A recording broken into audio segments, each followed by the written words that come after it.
speaking of independent movies that require funding and all that stuff, that's why I picked this one. In fact, I picked this without knowing the surprise that I had. That Kelly Tappan was in it? I was like, I read the description. I kind of watched the trailer. I didn't pay much attention to it. You didn't know Tappan was in it. That's surprising. I was watching. I'm like, that girl reminds me of that Kelly Tappan girl who was in Vengeance. I'm like, wait a minute, it is her. So one reason why I picked this movie is because it's an independent dude. This is probably I think it's his first feature film. He's only done short movies. I was trolling around on the internet looking it up after I watched it. And I see that he had a Kickstarter campaign. He looks like he's about 10 years old. No, but he wrote and directed this, and it's his first outing, and he's actually been floating around all the film festivals, and he's been winning awards for it. So Really? I found that I didn't know this until after the fact, after I watched it. And I might agree with you on a lot of things, but I might disagree with you on a couple things. So I was excited to talk about this because I got your text message where you sounded like you're really excited to talk about it. Yeah. So this is the first time we've done an upcoming, like, it's a digital release that comes out October 18th. So we haven't done this before, so I thought it'd be fun to do that. So on his Kickstarter campaign, this is what his description is.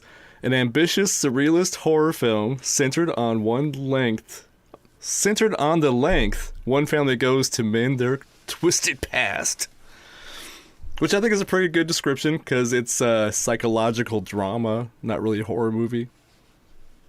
Anyway, discuss. Discuss. The first thing is, I think they got lost. I think that in the middle of it, they had a book where where it says Wiccan on the book, right? And Okay, I didn't notice that. I'm like, wait a minute. Okay, I thought to myself, okay. That's weak. Well, they put stuff in the background. I saw a doll. There's no reason that you would have to say that. I saw an Annabelle doll in the background. I mean, yeah, I think know. it was just. I hate to mix. I hate to mix up bad set dressing and call it an homage. Well, that's what they did with the Nightmare on Elm Street sign in Friday the 13th Vengeance. That is not my fault. Anyway. That is not my fault. But the set was very sparse. Did you notice? I mean, it was very. I thought I thought the production design just didn't exist. No, I mean, it was a very sparse set. Yeah. It reminded me of this. It reminded me of the 72-hour film challenges. Yep. Yeah, that are always wind up in somebody's living room or hotel lobby. Or a hotel lobby, and everything looks really flat, really boring, and very unintentional. That's what really got me, is that there was an unintentional quality to absolutely everything. In other words, they're reading the script. I got my actress here, right? What more do we need? Well, let me tell you something, Buster. You need things like sound. Yeah. You need things sound. Yes. You need there were some sound issues. No, I was having trouble hearing. Sucked so bad. Especially when they whispered, I'm like, what? And you could hear parts where they ramped up the sound. You could hear the background noise. And I was and the editing, God, some of these scenes just went. And he had a kind of a tendency to hang on a shot, right? Yeah. And I mean, hang on a shot until you just didn't care like anymore. The David Lynch kind of approach, maybe. Like. Yeah, but you know what? Here's the thing. David Lynch does that intentionally, yeah. and he does it by breaking points and breaking points and breaking points and and then all of a sudden, and that long shot then becomes an opus, right? But that's not what was happening here, But was he doing that to make it the focus of the family instead of the focus on the couch? You know what I'm saying? Like, it wasn't, the set wasn't really part of this movie. It was like they could have been standing on a stage. Oh yeah, a blank stage, really. And there's another thing that some of the acting was so bad that you could see them. And this is a minor play. Did you just say sorry, some of the actors are bad? I'm gonna go all in on this because this had every mistake that I hate. right? Well, this is good because I actually, so I'm going to give it away. I actually enjoyed this one, but I did have some issues with it, and you've already named a couple of them. But I didn't hate them enough to hate the movie. But I'm putting it in its proper box. It's a independent film by a young man. I'm not comparing it to Lord of the Rings or... I know, but it wasn't given to me that way. It's given to me as a film that competes with Well, I guess it kind of does. Right? But everybody has their own likes and dislikes, and there's things I like about this that you probably didn't like. Obviously, it's subjective, clearly. But from a filmmaking standpoint, I probably agree with everything you're gonna say. Well, that's, yeah, I mean, the acting, yes, I agree. But there were a couple that shined, and Telly Savalas. No, Kelly was great freaking amazing. She carried it. Well, the second half, or maybe the third act is probably more appropriate. She really killed it, and all they needed to do was just put the camera on her, forget about everybody else. And the dad was a little weak, but I thought some of the characters were good. And yeah, the dad was really weak. Yeah. But also, here the thing is this: there was also another thing, the sense of timing of how you set things. Okay. There's a shot where Kelly comes in and sits down kind of in the very beginning, and that woman that was the preacher's wife or something like that, right? The one, Wiccan number 2, I guess. Right. She starts talking, and there's a conversation where we're looking at her and Tappan, and it goes on for an eternity, and it doesn't break. And the thing is that woman is not that good at this. That woman cannot act that long. It just needs to break out of it. I mean, my God, and actually that clearly shows how much better Kelly is. I mean, seriously. Well, I actually was kind of thinking, okay, well, you can't save the other woman because Kelly's just, she was just even just sitting there. She knows what to do. But how some actors don't know what to do when they're sitting there, having busy work or whatever. Right, but Kelly is sitting there. And she says 8 words through a whole thing, and that woman sits there and goes on a diatribe that goes on and on and on. And and the thing is she's in a place that doesn't mean anything. That's the thing that really gets me about this, is the locations, all of the locations didn't seem to mean anything. Yeah. There wasn't any, it could have been a bunch of bedrooms out of a track house, right? Like I said, a stage. It could have just been a stage. Could have been a stage. It could have been a stage. And the thing is and this is the reason that stuff gets me probably more than it does you, because it just distracts from the story enough to where finally I'm not listening to the story anymore. Yes. Well, what gets me... Okay, so yeah, the set didn't really distract me because I just accepted the fact that there was really nothing to look at in the set. But, okay, I normally don't have trouble with this, but I had a really major problem with this one. Normally I don't mind slow pacing. Yeah. But 26 minutes in, I'm like, okay, come on, let's pick up the pace. Wait. 34 minutes in, I'm like, come on, let's go. Let's pick up the pace. You said to pick up the pace. And then 45 minutes in, I'm like, finally, the kids are there. And she's like, but that's where it got interesting. And the pace picked up a little bit. But it was the slow pace, the slow talking. Let's talk really slow and drag this out from a short film to a feature film. Anyway. Let's talk about this for a minute, okay? Just in blocking, right? Yes. There's this mysterious, the mysterious kids. Which I can't say I'm great at blocking, but I did see that scene was really awkward. It was and the reveal is the kids are in the room right next to the room that they're in, right? It's like, what the hell are you talking about? But the way they shot it was just awkward. It was terrible. It was a terrible room. The thing is there were just so many bad filmmaking decisions, Well, it's a young kid, like I said. I think there's a lot to learn, and I think this is why I wanted to talk to you about this one for sure. Have him call me, and I'll show him how it works. Well, I mean, I'm speaking from somebody who's not directed a feature film, so I'm just saying, it's like, but I'm a viewer, and I know what I like, and obviously, I have opinions. No, but I think this. But you know, you also have to admit, it did lean into some of your strengths, because you do kind of like slow burns. I do right? sometimes, usually.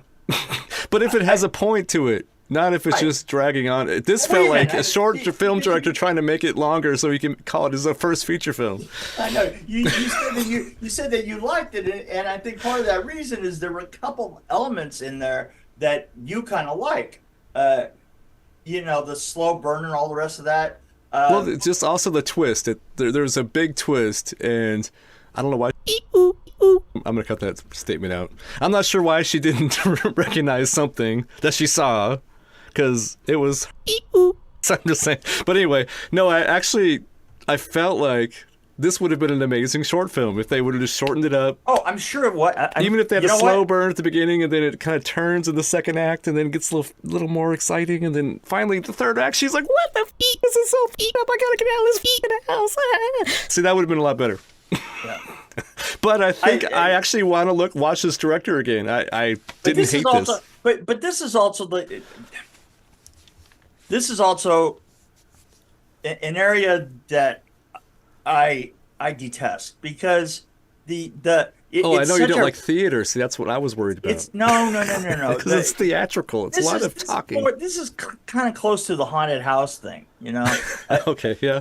I can see that. It is. It's close. I mean, it doesn't. No, I can see that. Yeah. And the thing is there was nothing exciting about the directing. There was no element in there that said that this shot is different from that shot. I swear to God, I thought I was gonna. I was watching it on my phone, and I kept dropping my phone because I forgot what I was doing. You thought it was a radio show. I really did. So I think that you can tell that this is one of the things that I've enjoyed least. And if I had to rate it, I would rate it dirty toilet paper. Well, you have me like, so I was like, okay, I think I definitely like this more than Mick. And then I was expecting that to happen, but you brought up some things, for sure. You made some really good points. Oh, wait. You're saying... I actually kind of agree with you. This time I had reasons. What you're saying is this time I had reasons? Well, sometimes you just don't like somebody and you shut down. You're like, I'm not talking about this. And I'm like, that's what we're supposed to do here. I almost didn't watch the end of this, you know? And by the way, I didn't understand the ending at all, had no idea what happened. Well, I didn't understand the movie until the ending. I was like, but no, wait. Until she... And then the very end was a little strange. All of a sudden, everything seems to be jumping around, and I don't know what any of that meant. That's where it got... Suddenly, the editing's interesting. I'm like, suddenly... I mean, the camera shots were interesting, but the editing was a little bit more interesting than it was at the beginning. You know what? Here's first the thing. 2/3 of the movie. If you start getting interested by you know, like an hour 20, if all of a sudden after an hour 20 you decide to be interesting, you know what? People have made interesting films that were under 120 minutes. Well, I think Josh should take this, edit it down to a short film, and see if that makes any difference. Oh, yeah. What have I said? How many times have I said, you know, I could take 20 minutes out of any film, and I'm telling you, this one, I could take an hour and 20 minutes out of it. Well, the film behind me, yeah, there's a lot of parts that are really slow moving, but the visuals are amazing. Yeah, but the visuals are amazing. Yeah. Hey, you know what? Get a production designer. Yeah, well, I think a cinematographer that has been around the block a few times might help. I don't know. I didn't really look at this cinematographer that much, or to see what their skills or how much they've done. It's really just terrible. Just terrible. You know, I rarely just go this bad on a film or this hard on a film, but you know, there are factories here in Nashville that are hiring $20 an hour, right? Get a job. Wow. Well, there's also like 7-Eleven's hiring. There's corporate video. You could do. I like that. Wait a minute. No, that's even worse. What do you think I was mean? Holy crap! There's local advertising. You know what? I think that you've got a real career in corporate video. There's local TV stations that need advertising. You know, things like that. But you could always do weddings. You know, there's people that have gone from corporate video and advertising to film and have succeeded. I can't think of any off the top of my head right now, but I might insert some.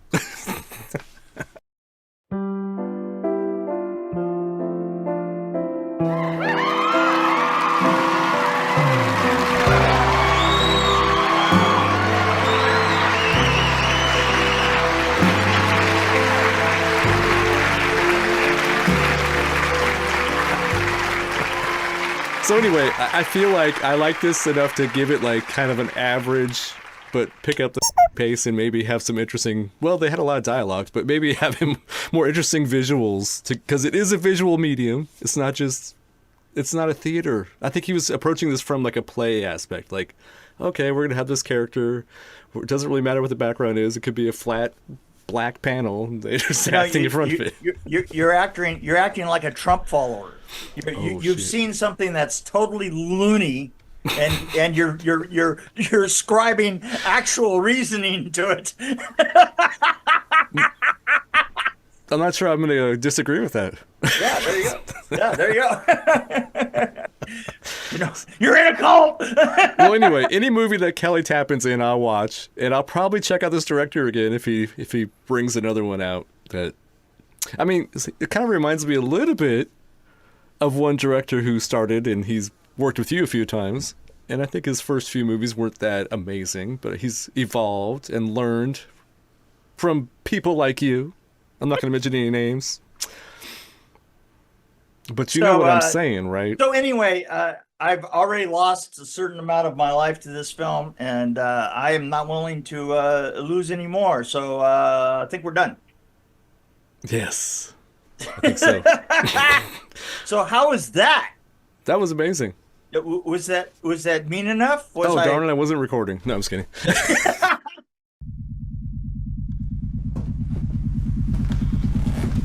This is your first time seeking guidance.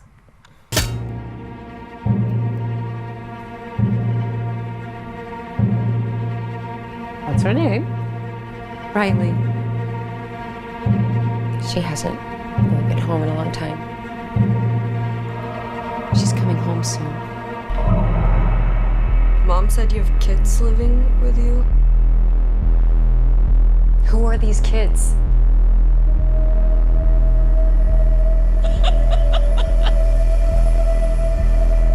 You're not the man you were yesterday. Children will be an absolute blessing.